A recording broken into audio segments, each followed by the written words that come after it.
Hello, Mr. Robert Browning. We're here to talk about your poem, One Word More. First, to begin, can you please tell us about what you think about your whole collection? There they are, my 50 men and women, naming me the 50 poems finished.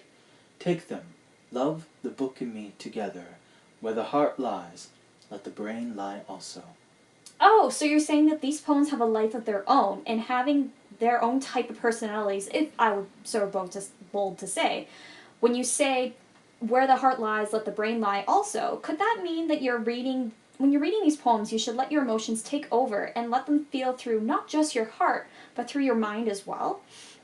That's pretty deep to use words to impact the soul like that. Now, getting to your last poem within the collection, One Word More, how did you come up with this poem and making it about your love, Elizabeth? Please tell the classroom. Raphael made a century of sonnets, made and wrote them in a certain volume, dinted with a silver-pointed pencil, else he only used to draw Madonnas. These the world might view, but one, the volume. I'm not sure what you're getting at there. Isn't the person that you're talking about a painter who made Madonnas, like Madonna in the Meadow? Like this one right here. I'm not sure why you're talking about painters. What are you trying to tell your audience? Who that one, you ask? Your heart instructs you? I don't understand. You and I will never read that volume. Okay, from what I got at, the paintings are like feelings that you put into your own words. Could you explain a little bit more, please? Dante once prepared to paint an angel. Whom to please? You whisper Patrice. Well, he mused and traced it and retraced it. Dante standing, studying his angel, in there broke the folk of his inferno. Says he, certain people of importance, entered, would seize forsooth the poet. Says the poet. Then I stopped my painting.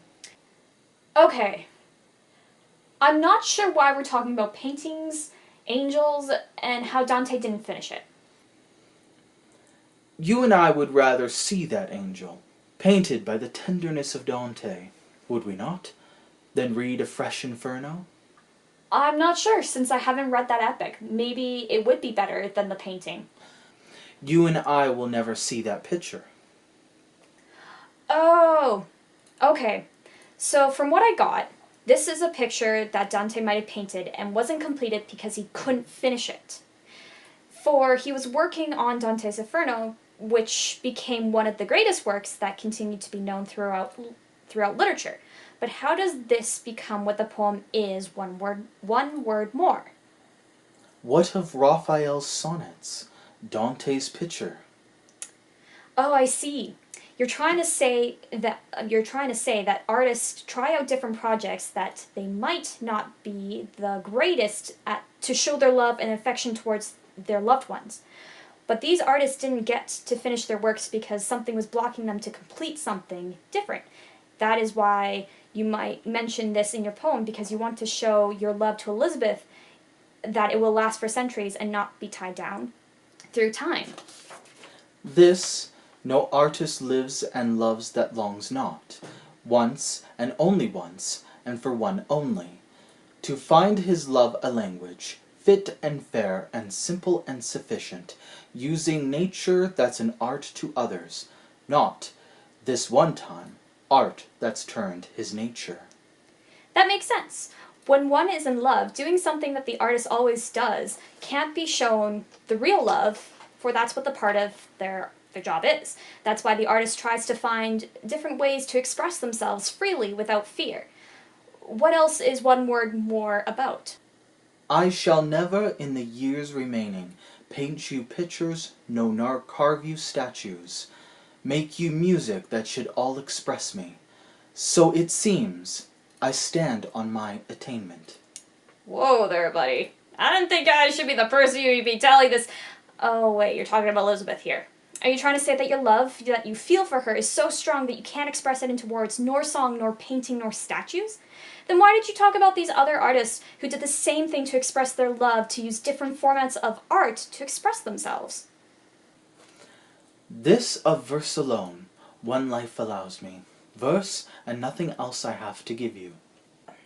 are you saying that only you have the words to express your love that you feel? But why did you say that before, that there was no song that you could sing to bring more... This brings more questions than answers to one word more and what it's about.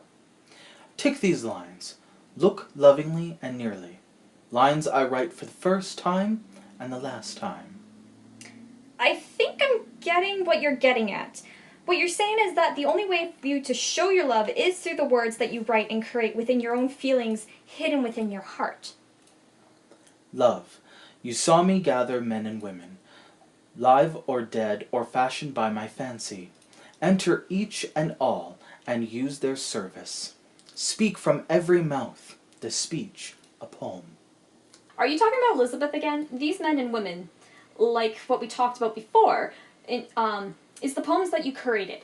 You used every one of these poems to show different sides of your own knowledge, your own soul, to tell your love about how they became part of something bigger than you thought of. The line, live or dead or fashioned by my fancy. I think this means that these poem characters have more part of your soul to express the art within words. Not but that you know me, lo the moon's self, here in London, yonder late in Florence, still we find her face, the trice transfigured. You know, within your work, you always seem to make a picture when you're using your words. It's an interesting way of looking at your poems. Now, a piece of her old self, impoverished, hard to greet, she traverses the house roofs, hurries with unhandsome thrift of silver, goes dispiritedly, glad to finish. Wow. Please, go on. What? There's nothing in the moon noteworthy? To compare the moon to your love is the biggest decoration of how you describe her. When she turns around, comes again in heaven, opens out anew for better or worse. Lovely. This I say of me, but think of you, love. This to you, yourself my moon of poets. This is meant to be taken as Elizabeth is your moon within your own works of love. Ah, but that's the world's side. There's the wonder. Thus they see you, praise you, think they know you. There, in turn, I stand with them and praise you. Out of my own self, I dare to praise it. Are you saying that this is how you're working to show how your emotions with words? That these poems are pieces of your own self, and the audience needs to praise them within the realm of the collection itself? That you're also telling Elizabeth that you have poured your heart and soul into these works to show how much you love her deeply? Oh, there Raphael of dear Madonnas, oh, there Dante of the dread Inferno, wrote one song, and in my brain I sang it, drew one angel, born, see, on my bosom. And there you go, folks. That's the poem One Word More, and back to you in the classroom.